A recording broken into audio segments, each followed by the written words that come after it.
and giving you all a very warm welcome as I take you through this delightful topic. I'm afraid that we're going to begin with anger and frustration and disappointment. So Nick's description of how he felt before he left us was far from inspiring. But what his anger and his disappointment and his frustration did show us were some flaws in our community's approach to Agile adoption. So this is Nick. Nick was an Agile coach in our organisation about 6 months before me, and he left about a year later, and he left us rather disillusioned, burned out, exhausted. And then all of a sudden, I was on my own. So my name's Ceri. I'm an Agile behavioural coach. I work with teams, with leaders, with enterprise, with people one-to-one. My background is in teaching. I studied psychology, behavioural science, and I'm currently training as a neuroscientist. I'm about halfway through my master's in neuroscience. I also, as was mentioned, I lecture and teach applied agility at Bath University on their AI PhD programme. So I work with the students. That doesn't make me an AI specialist at all, but it does mean that I have some understanding of how it works. And so what I'm here to do this evening with you is to connect AI, neuroscience, to Agile adoption. Okay, let's go back to Nick. So Nick's method is one that lots of us will be familiar with.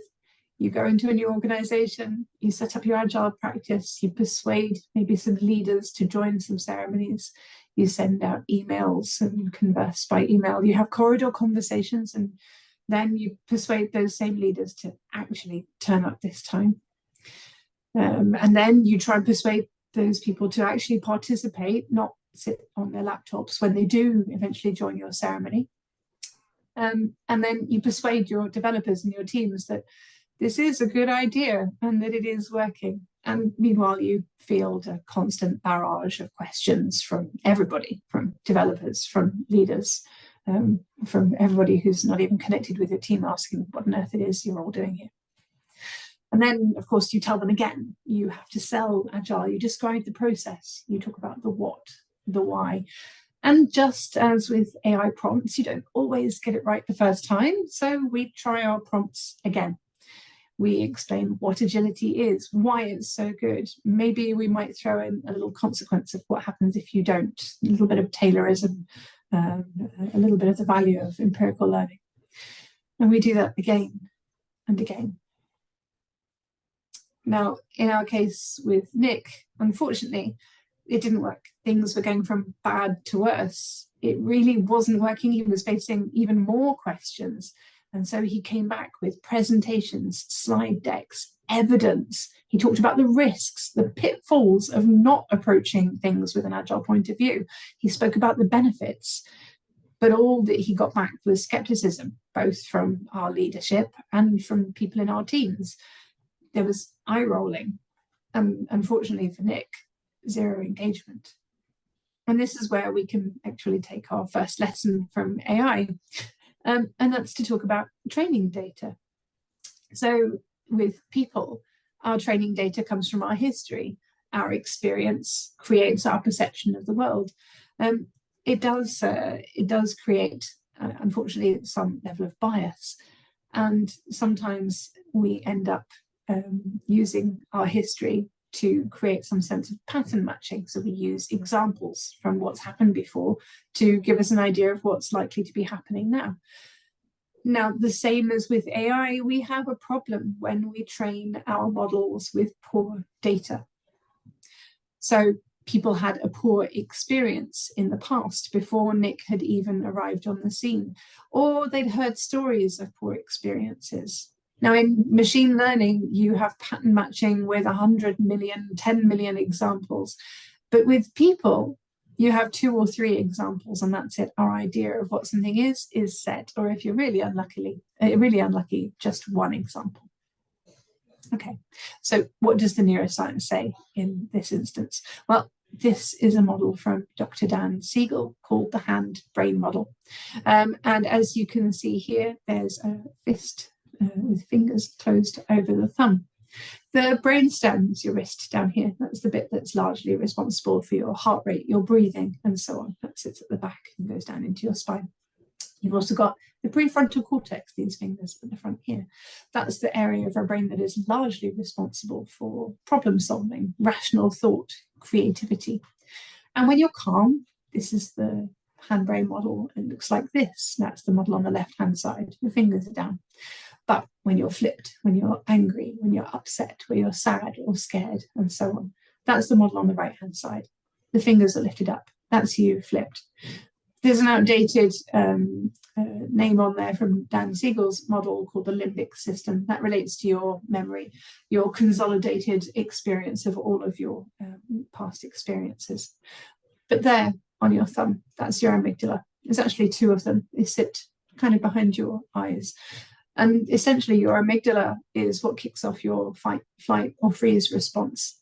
It pattern matches scenarios, elements, sounds, smells, words, whatever has happened to you in the past. And if that's been connected to a negative experience and something that reminds your amygdala or matches the pattern of that negative experience in the past, you'll end up in that flipped position. Now, AI tries to recreate neural pattern match function.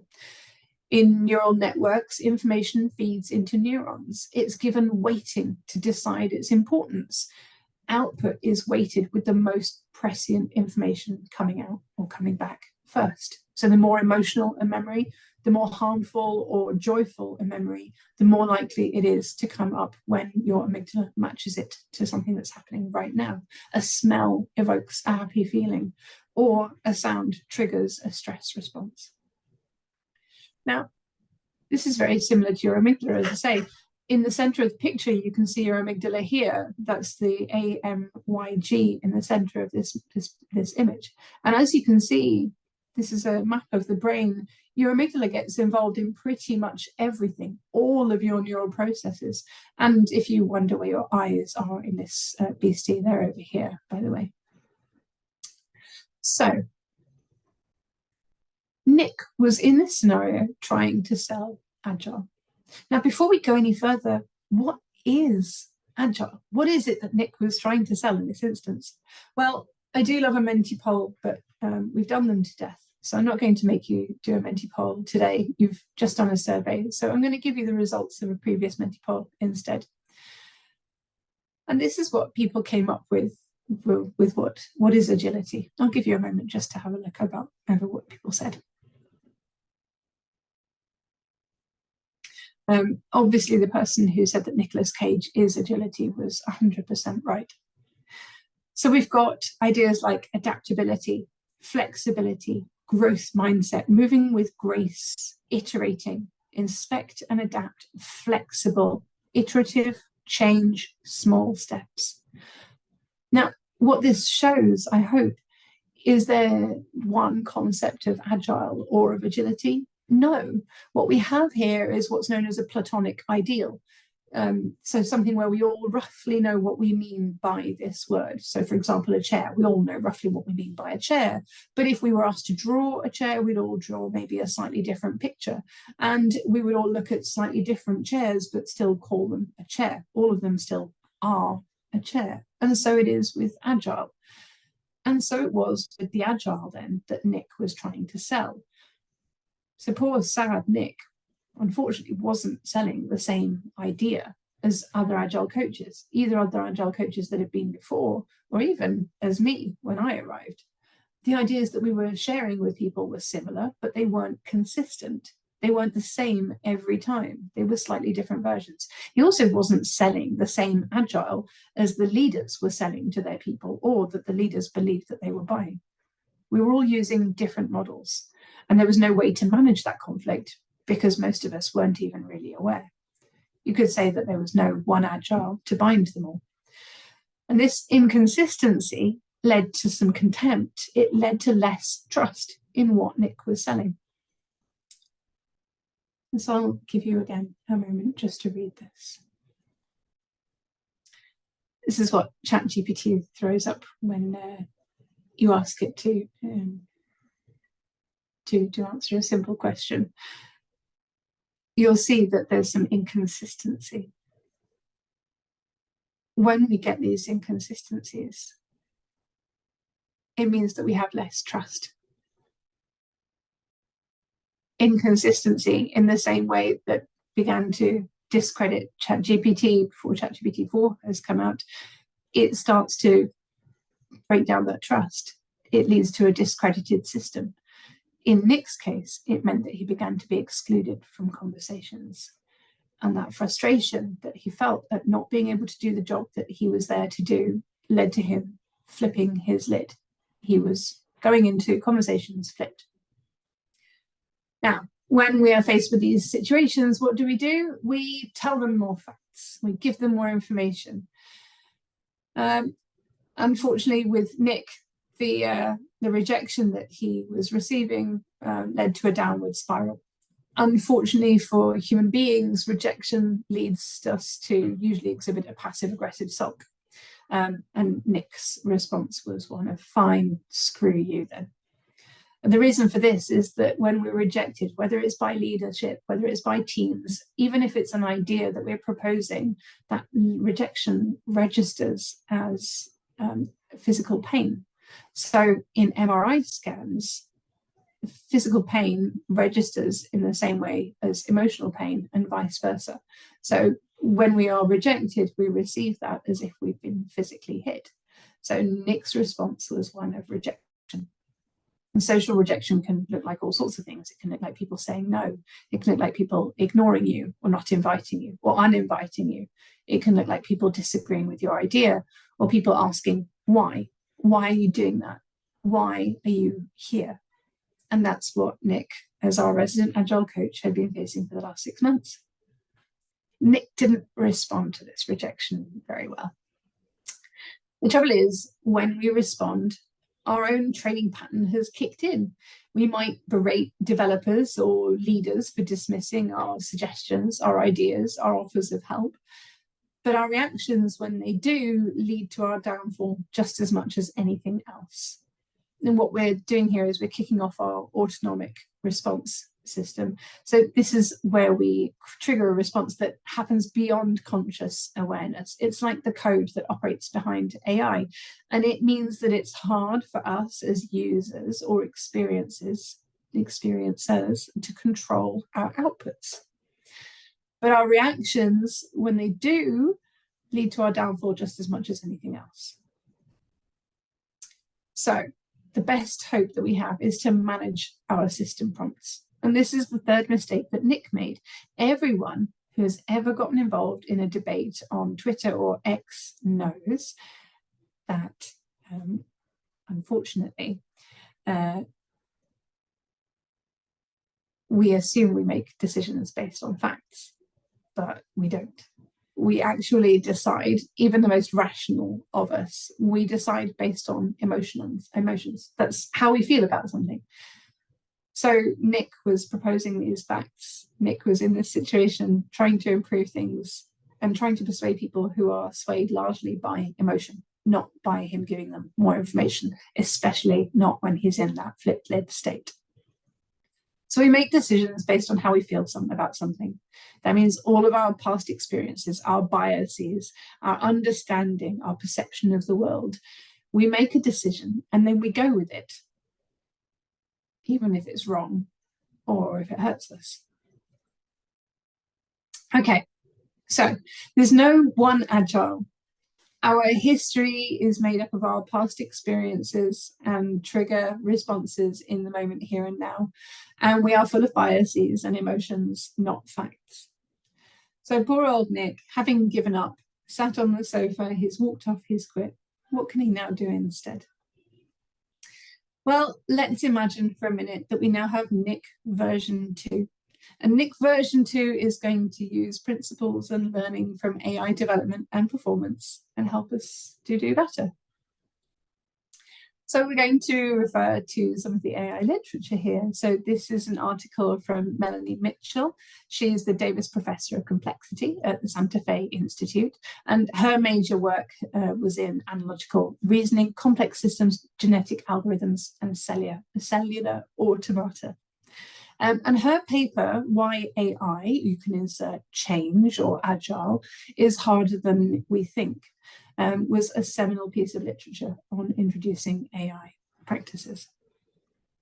So Nick too and I both understood some of the fallacies that Melanie raises in her paper. Fallacy number one, narrow intelligence is on a continuum with general intelligence. Fallacy number two, easy things are easy and hard things are hard. Fallacy number three, the lure of wishful mnemonics. And fallacy four, intelligence is all in the brain. Now we're going to focus on fallacy two. Easy things are easy and hard things are hard. We might come to the lure of wishful mnemonics if we have enough time. So the fallacy that easy things are easy and hard things are hard. This means that we both understood that because I find it easy, it is easy. Because I find it difficult, it is difficult. Now that's a fallacy as much for people as it is for AI. AI, for example, can make mind-boggling calculations. It can compare mind-boggling amounts of data, but it can't comprehend what it's like to experience things with any of the five senses. Robots have made extraordinary advances, but the most agile of them struggle to pick up a cup. So robots and AI have no concept of sight, touch, sound, smell, taste. AI struggles to understand something that to us is relatively simple, relatively easy. And so it was with the people that Nick was trying to introduce his concepts of agility to. Now, I mentioned that I have a past as a teacher, and one of the things that as a teacher we're taught is never to say that this is an easy or a difficult thing, because everything is relative and everything is down to my experience, my context. Also, it demotivates people. Now, we can't demotivate AI here, but we can demotivate people. So first, we have to understand as Agile practitioners that this isn't necessarily quite as easy as we think. Nick and I understood that we found it easier because it's our profession. Both Nick 1 and the new revamped Nick 2 had years of experience, but it wasn't the experience of the people that we were introducing these concepts to. They had to do a lot of work. There was a lot of mental effort required for them to understand the concepts, alien concepts for a lot of people. Having patience with people as we're explaining these concepts to them means that our developers and leaders are less likely to flip their own lids. They're more likely to listen. They're more likely to consider our words. Interestingly, there's some fascinating work that would have been in the talk that I delivered had I not had internet issues around what happens in our brains when we agree on things. So when we agree, our brains actually synchronize.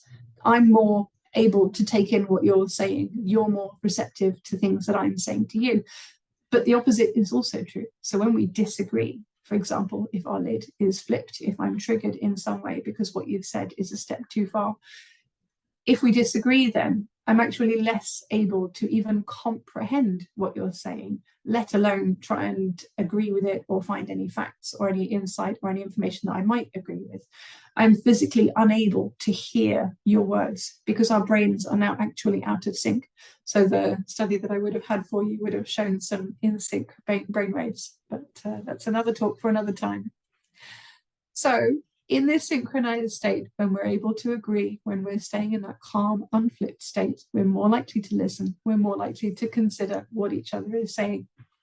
Now, that also means that we're more likely to try, we're more likely to take risks, we're more willing to take risks, we're willing to learn, we're willing to be wrong, we're willing to be in that beginner's mindset, and we're more likely to be okay with getting it wrong as we go along and as we practice. And we are more willing to help each other to get it wrong and to learn. All of this from not being in that flipped lid state. Now, Behavioural science tells us, I don't want to look stupid. I want to look smart in front of other people. Nick, too, being patient with people, wrapping their head around it, shows that this is hard. And they're smart, because even if it takes time, it should take time. They're getting it. That helps them to look smart. That helps them to be more willing, more receptive to the ideas that we're sharing, even though they seem simple to us, even though they seem simple in putting them in practice. They're not that simple when it comes to it, not in real life. So we're keeping people out of that flipped lid state. They are not registering anything that we're saying as physical pain. They're not experiencing that emotional pain of rejection because they're going on that journey with us. They're not feeling stupid, and feeling stupid, incidentally, also registers as emotional pain, which registers effectively as physical pain. Now, another gentleman, Stuart Russell, might offer some help here. Stuart Russell is the Professor of Computer Science. He is the founder of the Center for Human Compatible Artificial Intelligence at the University of California in Berkeley. And he shares with us 3 key principles. The first is that we need to show preference for the direction that people want to go. The second is to include uncertainty. And the third is to look at what I do, not what I say I do. Now, there's a fallacy, right? Easy things are easy and hard things are hard. But if we want to maximize human preferences, we need to take some careful steps. So Nick too, and I decided not to collude with people, but instead to start where they are. We started with the problems that they had, the directions that they would prefer to go. And when we spoke about things, we didn't use Agile terminology. We used language that was accessible to them. We used engineering terms, we used development terms.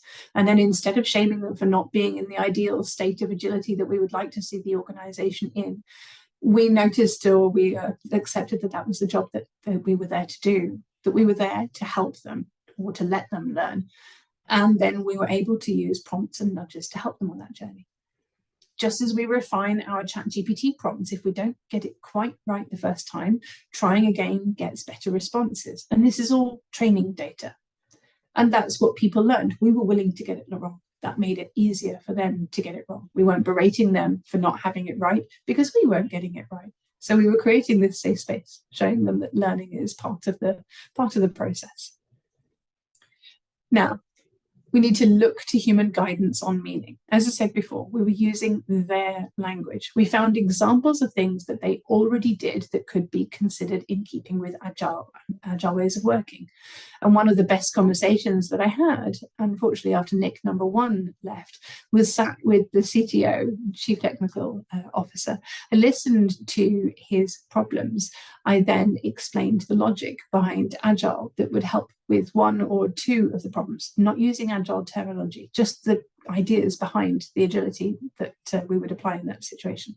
I explained it simply, using his language, using examples from his area. His response was, oh, we already do loads of those things.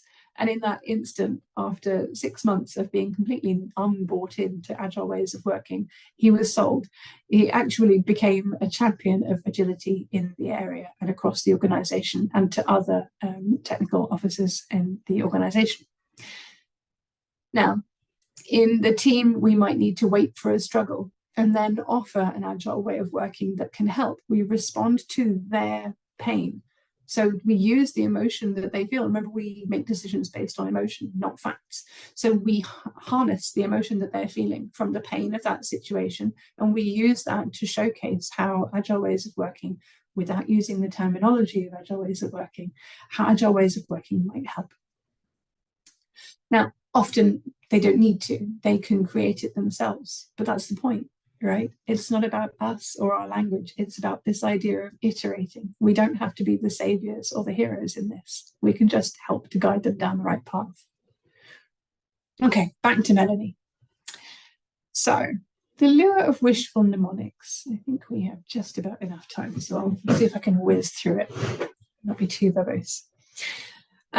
Now, this goes back to the comment I made earlier about the Platonic ideal. Because I call it Agile, you understand my understanding of Agile. And when you say Agile, I assume that you mean what I mean. And that's the fallacy here. Because I understand, I assume you understand. Now, we don't necessarily understand each other, though. Sometimes we see the illusion of understanding.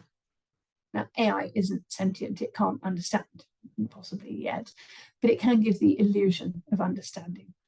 Similarly, leaders, developers, they can give the illusion of buy-in. They can go through the motions, they can come to the retrospectives, they can come to the daily check-ins, but that doesn't mean that they're bought in, and it doesn't mean that they get it. We end up with what's referred to as a cargo culture. But what we need to pay attention to then is principle number 3, what I do, not what I say I do. So that means looking at what people are doing in situations, and are they taking on board the things that we've offered to them, and are they finding ways to use those practices, those ideas. Behavioural science has some insight here, actually. So there was a study of priests about to enter the church. They were tasked with giving a short presentation. Either they were put into a category of having no time to spare, or they were put into a category of having plenty of time to spare. On their way to give their presentation, they saw a hurt person by the side of the path. Now, regardless of their stated motivations for entering the church, those with time to spare stopped to help, and those without time to spare did not. Incidentally, the talk that they were off to give was either giving a talk about the Good Samaritan or a talk about what made good jobs for graduates. And that, the topic of their conversation, made no difference to the outcome. What we're seeing here is that the ultimate source of preference is behaviour, what I do, not what I say I do, not what I intend to do, not what I think makes me a good person, but what I actually do. Morality, as they say, lies in the minutiae. So what we have is context, regardless of motivation or stated motivation, as an important deciding factor. If we want people to be bought in, if we want people to practice agility, we have to help create an environment where it's easy for them to make that choice. That means we have to have patience with their starting point and their pace of understanding, and the fact that even when they say they understand, they still might not, paying attention to what they do, not what they say they do. We have to have curiosity about what they want, where they're struggling, and offer of help with no expectation of being taken up on that help. And if they don't want our help, we can also offer options, resources, and there's no expectation of them taking those up either. And all the way through, kindness. So that takes me to my final point then. Our best hope is to give Ps a chance. Kindness. Kindness in AI and people is important. Both, as it turns out, operate from system prompts. If we want to manage our system prompts, then we're going to get a better response from the system. There was a fascinating article released in November of last year that showed that if we are kind to the chatbot, and here we can insert the developer or your leaders, then the response will be measurably better. If you tell it nice stuff, you will end up in the nice part, the helpful part of the corpus. You will get information from the nice people on Stack Overflow. By introducing kindness words, you fire neurons in the large language model and find words and answers that are adjacent to niceness. That makes statistical sense, right? If you are cool, you will get good vibes back. If you are a jerk to the sock puppet will write a Python script and it will kill you. I stole those words, and I will put a link to the video that I stole them from in the chat, but it is from an excellent talk given at a conference, and the name of the gentleman who gave the talk has just escaped me. It's fallen right out of my brain, but I will put the link to the YouTube video of his superb talk in the chat so that you can have a look afterwards. Okay, So we need to stop having conversations where people feel under attack for not being on the right side, where they don't feel under attack for not being agile enough or for having a different version of agility, because we're not going to get anyone to come over to our way of thinking that way. We want synchronicity in our brainwaves, and the only way we do that is getting people into a place where they don't feel attacked. We want to also stop getting in a pickle ourselves when people don't listen. We need to find ways to take a step back, notice how we're feeling, realize that we might be feeling a source of rejection, that might be registering as physical pain, that we might be maybe mentally flipped. Take a step back, let ourselves become calm, and then engage in the conversation again. We need to aim for being a buy-in Jedi. And that's the end. Thank you. Oh, except it's not quite the end, because I need to just share this with you, because sometimes the AI does not learn, and the same I think is true of people, and patience and kindness is warranted here, but yeah, sometimes the AI doesn't learn. Yeah, I think this is my favorite example of the AI very definitely not learning. Thank you. Wow, thank you very much, Ceri. I can hear lots of virtual applause going on. I know it's very hard to show your appreciation virtually, but that's a great talk. So thanks very much, and thanks for thank you for adapting. That was quite fantastic. So do we have any questions? I can't see any in the chat, Imran. Does anyone unmute and ask a question? Yeah, nobody has put in the chat, so yeah, we can open it up to the forum. Please feel free. Yeah, chuck your questions this way. I've got one. Don, go for it. Don's got his hand up. Please go ahead. Yeah. Hi everyone. Hi Ceri. Yeah, thanks. I really enjoyed the talk. It's very interesting how you combine the connections there with AI and using chatbots. Yeah, I mean, I'm a coach, and I've been in those same situations as Nick Munn, and seen all those horrible behaviors that people have.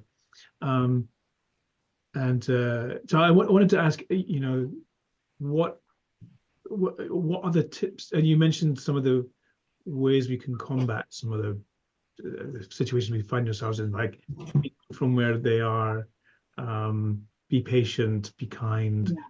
Yeah. And I completely agree with that, but often that still doesn't work, or we're being asked to be there to do something, to make a change, and being patient and kind doesn't make the change happen. Yeah. So I wondered if I was looking for what else can help in, or what have you seen, and what does this approach with AI help to shine a light on, where to find the ability for people to change? Sure. Yeah. So I completely agree, and I've had this conversation so many times about the difference between meeting people where they are and then when does it slip into collusion. And so I suppose, from a practice point of view, from a practitioner point of view, I always say if we're taking steps forwards, then we can't be colluding. If we are progressing towards better agility, then it's not collusion. It's still improvement. I would say it's improvement at the pace that is sustainable. It's improvement at a pace that is likely to be lasting, that is likely to outlast you as an Agile coach, that is also likely to outlast the members of the team as it stands at any point in time. When we make these large sweeping changes, people don't have time to adapt to them. And then as soon as that group of people moves on for whatever reason, the changes move on with them because they're just too big, too grand, too sweeping for the new people who come in, and they haven't been on that change journey. And so there's no reason, there's no emotional connection to those changes. It's just a big lot of threat. And so then you lose all of that progress. And I've seen that as well. It's a really tricky subject, to be honest. I think it's the biggest challenge that we have at the moment. This idea that the changes that people want us to bring into their organizations are sweeping and are grand, but actually those sorts of changes can only happen slowly. I think it's a conversation that you have to have with leadership when you first come in. So what are the changes that you're expecting to see as a result of this transformation or this agile adoption, or whatever the language that they're using? I find that, and this is where the conversation about collusion comes in. So the talk that I was going to be giving tonight, I was going to be speaking around agreeing with people. So there's different ways of getting people to get on the same wavelength as you. So lots of agile practitioners have heard of the improv tool yes and. Right. And so I use this to very successfully completely disagree and take people on a 180. So a lot of leaders will share an opinion about where Agile should be going. What I found very effective is to say, yes, absolutely, really great point. And look at this thing here. What about that? Now, because I've agreed with them, the brain synchronicity, and it sounds like woo-woo and it sounds like magic. Yeah, there's research and evidence and MRI scanners backing this up. Yeah. So they're more likely to be in tune. And I've had leaders then go, oh, that's really interesting. Yeah, I see what you're saying. So the bigger struggle, I would say, especially when you're in a large organization, and I've just come out of 2 years in an extremely large international government related organization, the problem that you have then is, even if you get those leaders on board that are bringing in the Agile coaches, there's still a system that exists around them, and then the wider work becomes doing the same thing, having the same conversation with that wider scope of leaders before your time runs out, because people are expecting to see change. But that's where then the conversation, sorry, it's a really long answer, but it's a complex question. It is, yes. But so that's then when where asking people about the changes that they expect to see comes into play. So the changes that you expect to see, how would you measure that, is such a valuable question. Like, you as a leader want to see this change. How would you measure that? What would good look like? What is it now? How would you rate that on a scale of 1 to 10? What number do you want it to be like? What's going to tell us that we're at that number? All of these things then become your indicators. These are the things then that relate into their bonuses, to the demands that are being placed onto them. That then shows you what you need to be displaying, what you need to be showing in order to get their buy-in and the buy-in of the people around them. That's then what gives you the time to then make those slower changes, hopefully. Yes, yeah, yes, that's right. It's a long journey and a difficult one, for many people. Yeah, that's right. Yeah. Thanks. Yeah, I think if you're willing to put the time and the effort into doing that, and being patient with the fact that the results are not fast, not the sustainable results, and not the meaningful results, and not the results that are actually going to get your leaders those bonuses, then you're going to be okay. But I think it's when we start to try and rush things that we destroy ourselves. We fall over our own feet. Yep. Yeah, that's right. Thank you for your question, Don, and thanks for answering that, Kerry. Are there any final questions? I've got one if nobody else has. Yeah, can't see any more hands. I'll go with mine then. So you described some of these behaviours that you mentioned early on. How do you go about kind of calling out those behaviours that are negative behaviours in a constructive constructive way? Because it might be done in good faith, right? Yeah. So. Absolutely, it's a great question. So I have another talk actually on exactly this topic. Effectively, what we're talking about is a kind of feedback, and feedback is really hard to give well. The feedback that I've seen be most effective is when you actually care about the other person that you're giving the feedback to. So before I go into a feedback conversation, I always want to be asking myself, who is this feedback for? Because if the feedback is for me, the conversation is going to go horribly. If it's to make me feel better because I want to air some grievance, it's not going to end the way that I want it to. It's not going to produce the results that I want it to, because it's only serving my needs. Similarly, if I'm voicing concerns on behalf of someone else, it's still not going to go really well. And it's going back to the point that I was making earlier about people feeling under attack. As soon as people feel under attack, they cannot be receptive to what you're saying to them. So that means that if you want feedback to land well, the only way that you can help feedback to land well is to make it of benefit, of interest, of value, and because you care deeply about the well-being of the person that you're giving the feedback to. So I care about your development a huge amount. And so I want you to know this, and it comes from a position of me caring about how you're doing in the workplace. I can see that you are capable of great things and you're going to go on and do brilliant things. I need to let you know this thing that you're doing so that you can go and do that. I don't want this to hurt you. I'm not trying to score points. I want this to go well for you. I need to tell you this thing. Great. Yes, that's really, really helpful. Some I've come across is obviously radical candor and the aid model. Yeah. Action, impact, do. Yes. I've kind of used that. Yeah. I'm less of a fan of feedback.